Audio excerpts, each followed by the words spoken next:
হ্যাঁ বলুন দেন। তাহলে আপনাদেরকে উত্তর দিচ্ছি। হ্যাঁ না ঠিক আছে, আচ্ছা ঠিক আছে। যে আমি বিডিও হিসেবে যেহেতু কাজ করছি, আমি এইআর হিসেবেও কাজ করছি। হিয়ারিং এর ক্ষেত্রে এটা সত্যি কথা, আমাদের ব্লকের ক্ষেত্রে ব্লকটা অনেকটা বড়। আমরা প্রথমে আমাদের প্রস্তাব বুথ ভিত্তিকই ছিল যে বুথ ভিত্তিক হিয়ারিং করা হোক, কিন্তু সেটা গ্রাহ্য হয়নি। আপনারা এত দাবি তুলছেন, তাহলে একটা দরখাস্ত আকারে যদি দেওয়া হয় আমি অবশ্যই ডিএম স্যারের কাছে পাঠাবো এর জন্য। যদি ওটা অ্যাপ্রুভ হয়ে আসে আমাদের করতে আপত্তি নেই, কারণ আমরা প্রথমে ব্লক বুথ ভিত্তিকই আমাদের প্রপোজাল দিয়েছিল, আমরাও বুথ ভিত্তিক করতে রাজি ছিলাম। দাঁড়াও ভাই, দাঁড়াও। এত বড় একটা ইস্যু হয়েছে, ডিএম কিছু হবে না, ডিএম এর কাছে তুমি বলো। দাঁড়াও। আরে ভাই দাঁড়াও। বলেন স্যার যে আমাদেরকে পাঠা দেবে, ওই জন্য আমরা আসিনি, আমাদেরকে আজকে জানাতে হবে।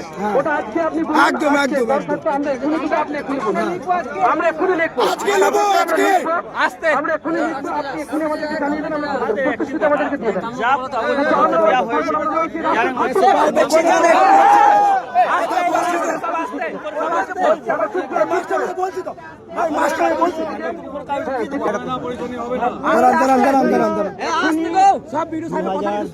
আপনারা এখনই আমাকে বুথ ভিত্তিক হিয়ারিং এর দিন, আমি এখনই পাঠাবো, ডিএম স্যারের সঙ্গে ব্যক্তিগতভাবে কথা বলবো। কিন্তু আপনাকে কিছু কিছু সিদ্ধান্ত আমার নেওয়ার ক্ষমতা নেই, কিন্তু ডিএম স্যার এটা ব্যাপারে সিম্প্যাথি করে নিশ্চয়ই তিনি ব্যবস্থা করবেন, কিন্তু আমাকে আমার ঊর্ধ্বতন কর্তৃপক্ষের উপর অপেক্ষা করতে হবে।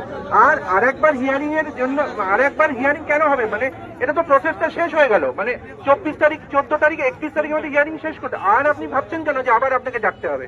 কারণ না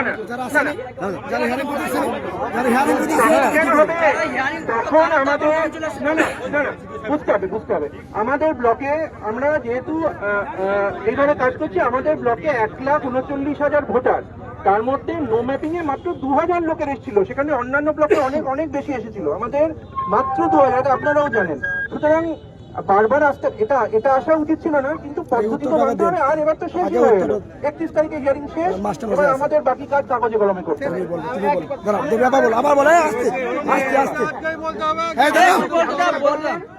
যে এরপর কেন আসতে হবে? আমার কোশ্চেন এখানে এই কোশ্চেনই করেছিলাম নাকি আমি, যে আমরা দুবার একই প্রসেস করেছি, দ্বিতীয়বার আমাদের ডকুমেন্ট আপলোড করা হয়েছিল, লজিক্যাল ডিসক্রিপেন্সি নাকি বলছিলাম না, তো আমরা ডকুমেন্ট আপলোড করেছিলাম, তারপরে তো দেখা হলো, এরপর দেখা যাবে যে ফাইনাল লিস্ট এলো, আমাদের নাম নেই। এবং আমি বলছি এটা কমিশন চাইছে যে আমরা রাস্তায় নেমে বিশৃঙ্খলা করি, আমরা রাস্তায় নেমে বিশৃঙ্খলা করি, এটা চাইছে, তার জন্য এটা করা হয়েছে। আবার কেন দেখা হলো এটা আমি জানতে চাইছি, যে একবার তো আমরা ডকুমেন্ট আপলোড করেছিলাম, দুবার করা হয়েছে, তাহলে আবার কেন? আর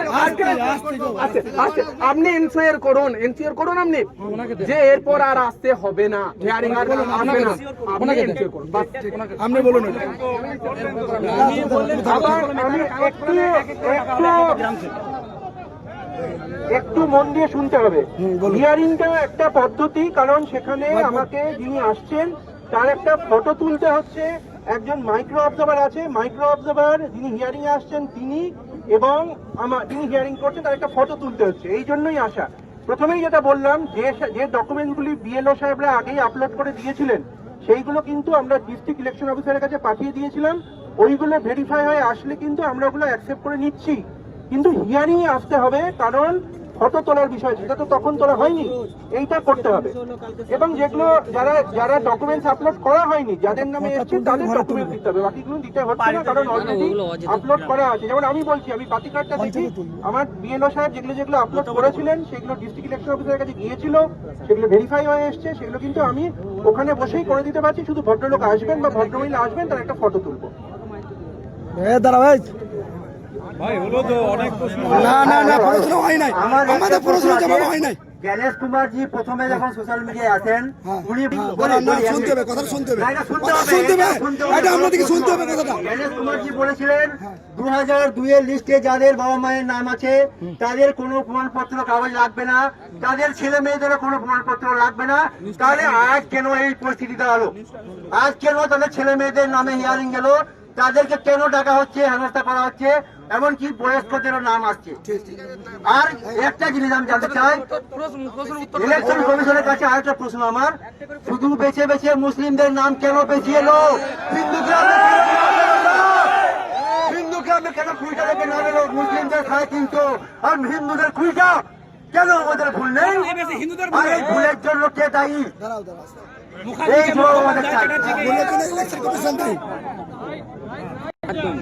আবার বলি যে যেখানে 2002 আপনার বাবার নাম ছিল বা আপনার নিজের নাম ছিল, সেগুলো ম্যাপিং করা আছে, তারা কিন্তু কেউ বাদ যায়নি। আবার বললাম লজিক্যাল ডিসক্রিপেন্সিজ মানে বাদ যাওয়া নয়, লজিক্যাল ডিসক্রিপেন্সি মানে ওই নামের বানান, 2002 এর বানান এবং 2025 এর বানান, সেইটায় যে ছোটখাটো ভুল আছে।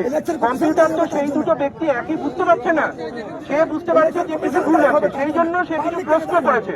তার মানে যেটা বাদ যাওয়া নয়, লজিক্যাল ডিসক্রিপেন্সি মানে কিন্তু বাদের তালিকা নয়। বাদের তালিকা বা যেটা প্রমাণ কথা ছিল সেটা নো ম্যাপিং। লজিক্যাল ডিসক্রিপেন্সি হলো 2002 এবং 2025-এ কিছু বানানের ভুল, যেটা কম্পিউটার তো একটা যন্ত্র, সে বুঝতে পারছে না, সেই জন্য আপনাকে বলেছে সেটা আপনি কিছু কাগজপত্র দিয়ে প্রমাণ করবেন, এইটুকুই, এর বেশি কিছু নয়। স্যার লাস্ট তাহলে স্যার যেমন বললো আমি ওইটাই চলে যাই। অধিকাংশ ক্ষেত্রে দেখা যাচ্ছে ভোটারদের কোনো ভুল না থাকা সত্ত্বেও কমিশন এআই দিয়ে কাজ করে ভুল করে দিচ্ছে এবং তার দায়ভার সাধারণ ভোটারদের ঘাড়ে চাপছে। সাধারণ মানুষ এই হয়রানির উপর চাপাচ্ছে, তাই এআই এর যে আপনার সিস্টেমটা আছে সেটা বন্ধ করতে হবে। ঠিক, তাহলে আমাদের ভুল হবে না। হ্যাঁ ঠিক বলুন।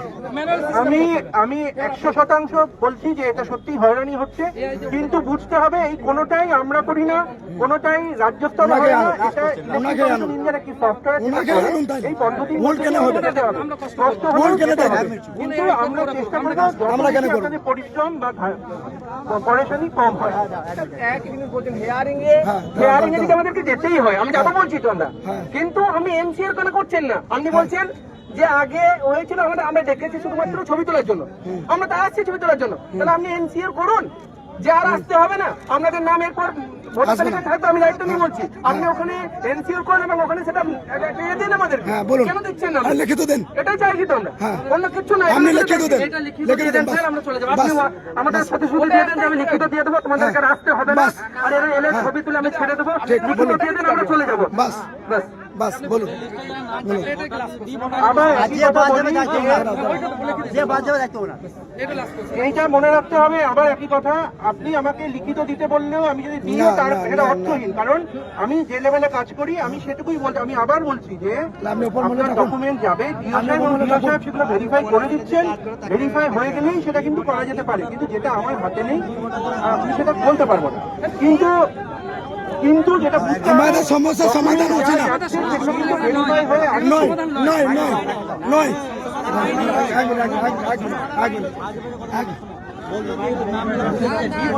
না, এটা কমপ্লিট হয় নাই, হয় নাই, আমাদের কম হয় নাই, নয় নয় নয় নয়,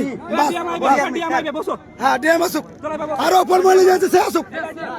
আমার দুঃখিত, আমার দুঃখিত, আমার দুঃখ, আপনি যান, আপনি যান, আপনি যান, ঠিক ঠিক, আপনি যান, সুস্থ ভাবে বসবো। উনি প্রশ্ন উনার হাতে নেই, উনি এবারে যান, উপর মনে যিনি আছেন উনি আসবেন।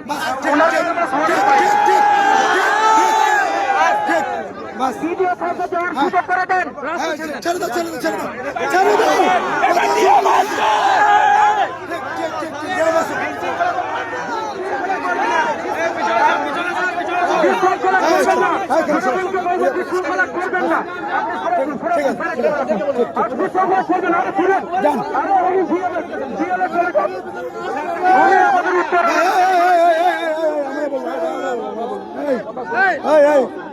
দেখুন, অযথা উত্তেজিত হয়ে লাভ নেই, আমরা তো চেষ্টা করবো যাতে না না না না, কোনো কথা চলবে না, বাদ হলো কেন?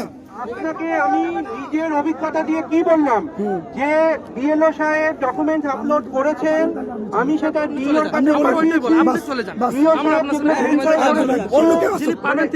ঠিক আছে।